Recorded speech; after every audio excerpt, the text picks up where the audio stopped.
Hey, what's up, traders and investors? Ben at Tyndall, tradinganalysis.com with you. It's Friday afternoon, July 29th, 2022. I hate to bother you on a Friday, but I had to take this opportunity to let you all know, clients included, that I think I was wrong. The changing of the guard appears to already be upon us. Markets continue to charge higher from the July 14th area low, and it appears at the very least we have confirmation of continuation into the remainder of the summer. And the question now becomes, when and where does the confirmed tactical entry present? We've seen some very key developments in the chart of the 10-year yield as well as the chart of the Nasdaq 100. So sit back, relax. We'll go full screen on the charts and see what's happening in the markets next.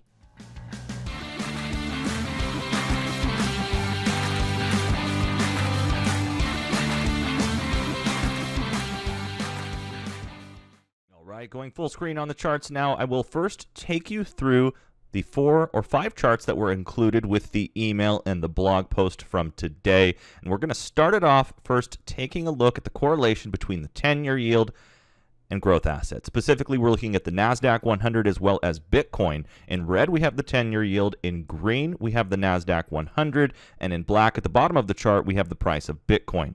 Now, you can see back in March of last year, we had a decline in the 10-year yield just as the Nasdaq and Bitcoin were resuming their uptrends.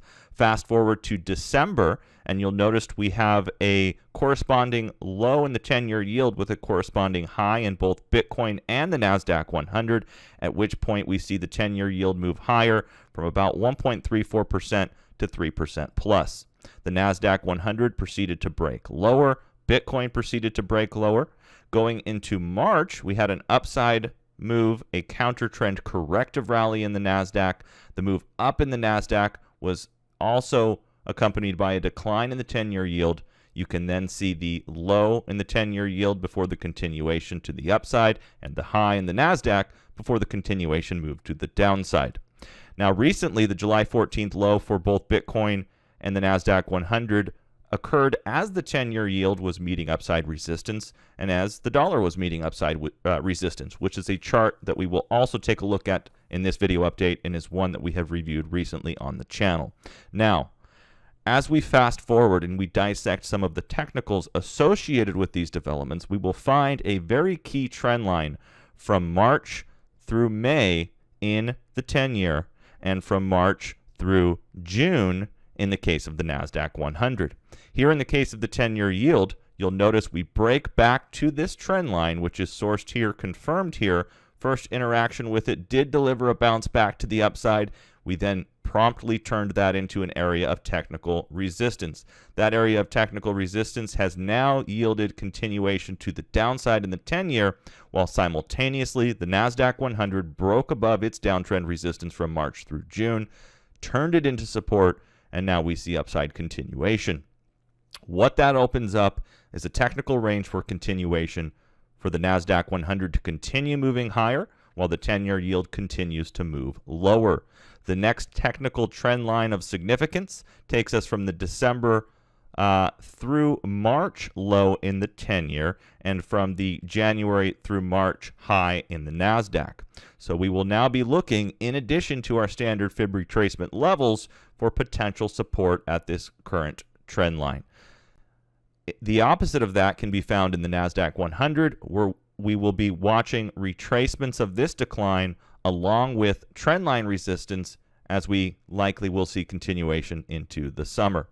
And then taking a look at what's unfolded over the last 6 weeks as this has been developing in the Nasdaq and in Bitcoin while the 10-year and the dollar have been coming off, you can see that we have had our typical value sectors moving south and west. And what this represents is a visual chart. It's a visual representation of momentum and strength relative to a benchmark. And in this case, we're using the S&P 500 as our benchmark index, and that is the intersection of the XY axis.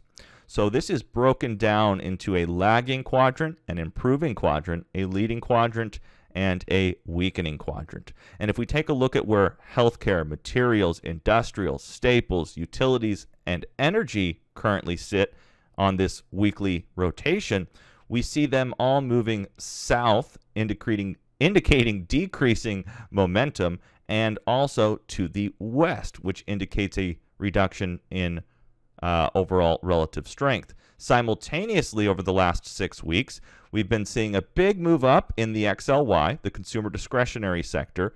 This has hooked, moved back towards the north, indicating an uptick in momentum, which is now being associated with a move and increase in relative strength. You can see, based on the length of the tail, that the velocity or rate of change in the discretionary sector has been more significant than that of the technology sector. However, you will also notice the blue tail color here for the XLK versus the red tail color for the XLC and the XLY. This indicates, based on Julius de Kempner's trend algo, which we've had him on as a guest on our YouTube live stream show, fantastic individual, very knowledgeable. The trend algo is designed to detect the underlying conditions and indicate whether or not a particular stock or sector, in this case, is showing and demonstrating, truly demonstrating, improving conditions. And you can see in the case of the technology sector, we do have a blue improving trend. Here in the consumer discretionary sector, although we have a significant uptick in velocity or rate of change, we are still trending with a red lagging tail color. But the more important takeaway from this chart is, for the past 6 weeks, we have been seeing decreasing relative strength and momentum in value sectors, and increasing relative strength, increasing momentum and relative strength in the traditional growth stocks and sectors: communications, consumer discretionary, and technology. Now, if we take a look at iShares S&P 500 value and growth ETFs, ticker IVW and IVE, we can see a nice animation of how that rotation has occurred. We've been seeing a hook back towards the southwest in value, while simultaneously seeing an uptick move to the north and to the east in growth.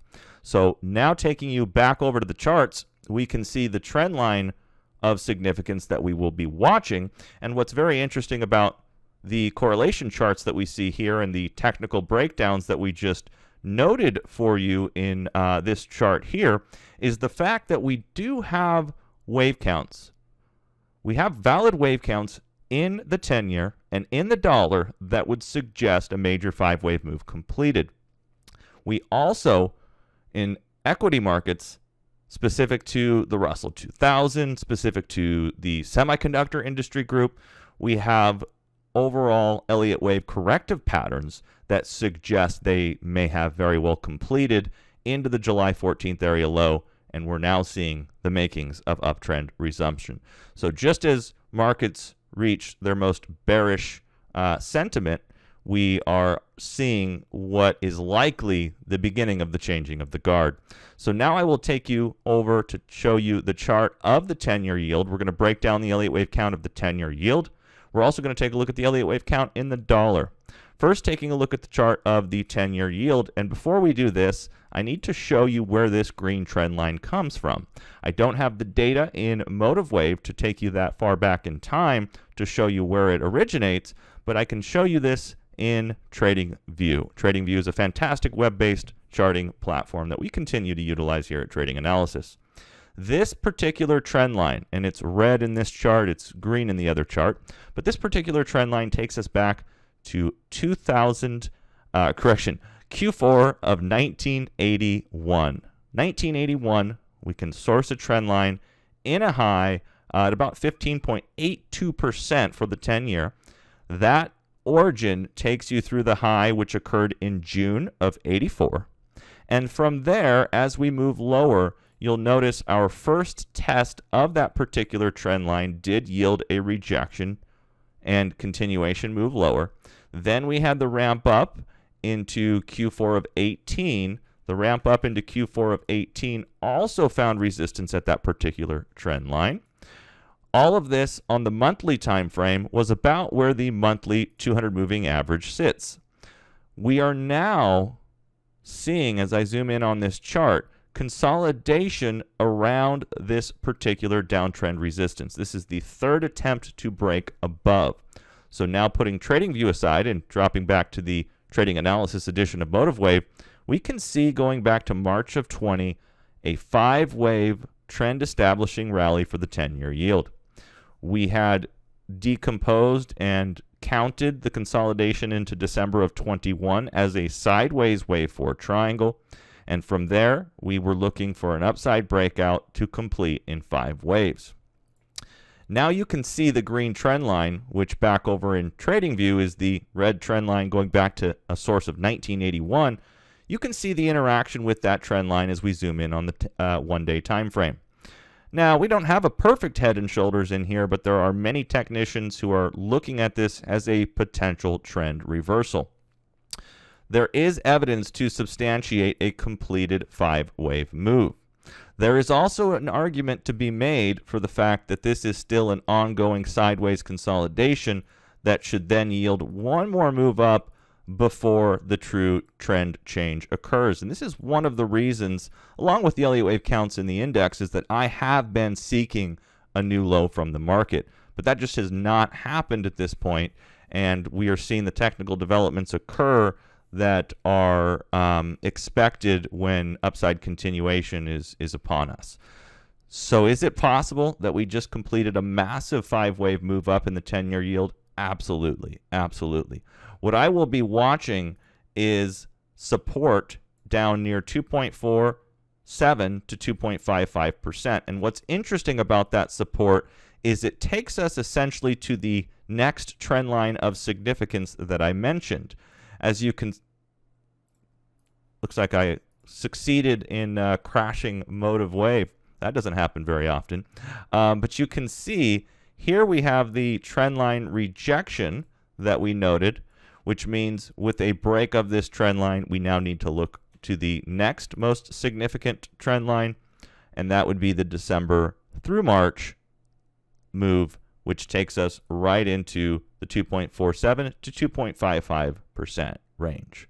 If we break south of that zone, we will have no choice but to consider this to be a completed 5-wave structure, which it is worth noting if we take a look at the Fibonacci associated with the orange 5th wave, the 618 relationship compared to 1 and 3 came in at 3.32%.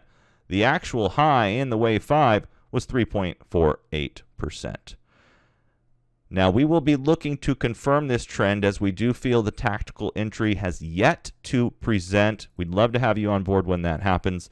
Now let's take a look at price action in the Dixie, the DXY, the dollar index. Going back to 2008, where we have a trend establishing 5-wave move up and corresponding 3-wave complex correction.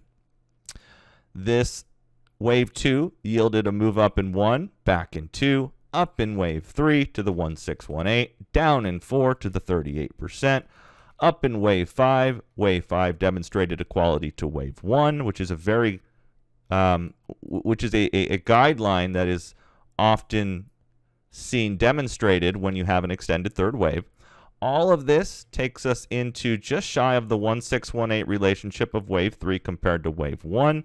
We then proceed to enter a wave 4 consolidation. The wave 4 consolidation was about a 38% retracement, which was exactly what we saw in orange wave 4. And from there, we have a big move up that is now meeting resistance at the 78.6% retracement of the July 2001 through March 2008 decline. That 786 retracement also happens to have confluence with our base trend channel from 2008 through 2011 with the wave 3 high as the upper boundary of this particular trend channel. So from the weekly down to the daily, we will be watching, very similar to what we're watching in the chart of the 10-year yield, trendline support that could potentially come into play. And if in fact the move down finds support in a corrective trend and turns higher, that's when we have to be open to the possibility, as we reviewed last week or earlier this week in a video update, that we do ultimately meet the more significant wave green 5 fib targets, which do stack up near 112. So not out of the woods just yet, but we do see a significant technical development in the works, and we'll continue to monitor this as things unfold. So we see the dollar meeting resistance. We see the 10-year yield meeting resistance. They are either finished with wave 5 or have one more push to the upside. Interestingly enough, we're seeing a similar completion to our downside count in gold. And now over to the chart of the Nasdaq 100, we'll bring this full circle and talk about where we have come and where we're going from here. As mentioned, at the very least, given the break above and flip of the downtrend resistance line that occurred July 14th, given this upside move here in the Nasdaq 100, it does appear as if upside continuation should at least occur into trendline resistance. Upside continuation will likely also meet resistance here at about a 618 retracement of the decline from March. Now, as we move up into this range, we will need to be cautious of and aware of the possibility that this is, in fact, just a bear market rally and we turn lower. But with the very key technical developments that we see in the 10-year yield, given the rotations that we currently see here when looking at the S&P sectors, and also given the rotations that we see when looking at growth versus value, we should at the very least, expect continuation into trendline resistance in the case of the Nasdaq. And taking you back to the chart of the 10-year yield, we should at least expect downside continuation into 2.4 to 2.55%. So the changing of the guard does appear to already be upon us.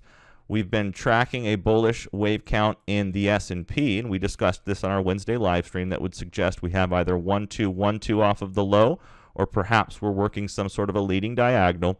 We will be looking to confirm the tactical entry with our clients over at tradinganalysis.com. As we looked at last week, it does appear as if semiconductors, a very key industry group within technology, although it only represents about 20% of the weighting, key chart of the a key chart being the SMH, as we looked at last week, does appear to be leading this market out of its correction.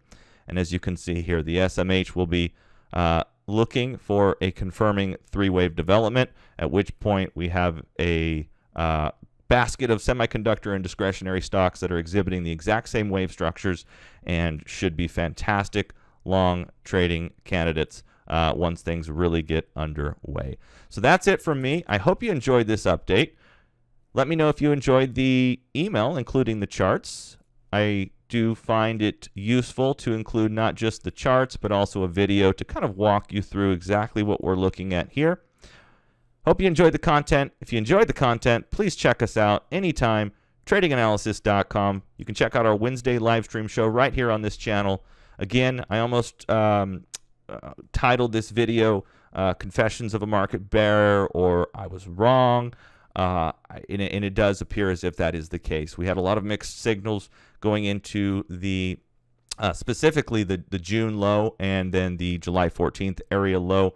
We had a bit of a fake out from the S&P, but we do see good things on the horizon. We see a significant change in trend here specific to Treasury yields that I do think we all need to be aware of and need to be monitoring with the bearish sentiment that continues across markets and with still an uncertain future ahead. So that's it from me. Hope you enjoyed the content. Check us out anytime, tradinganalysis.com. Have a fantastic weekend, and I'll be back with you guys next week. Take care.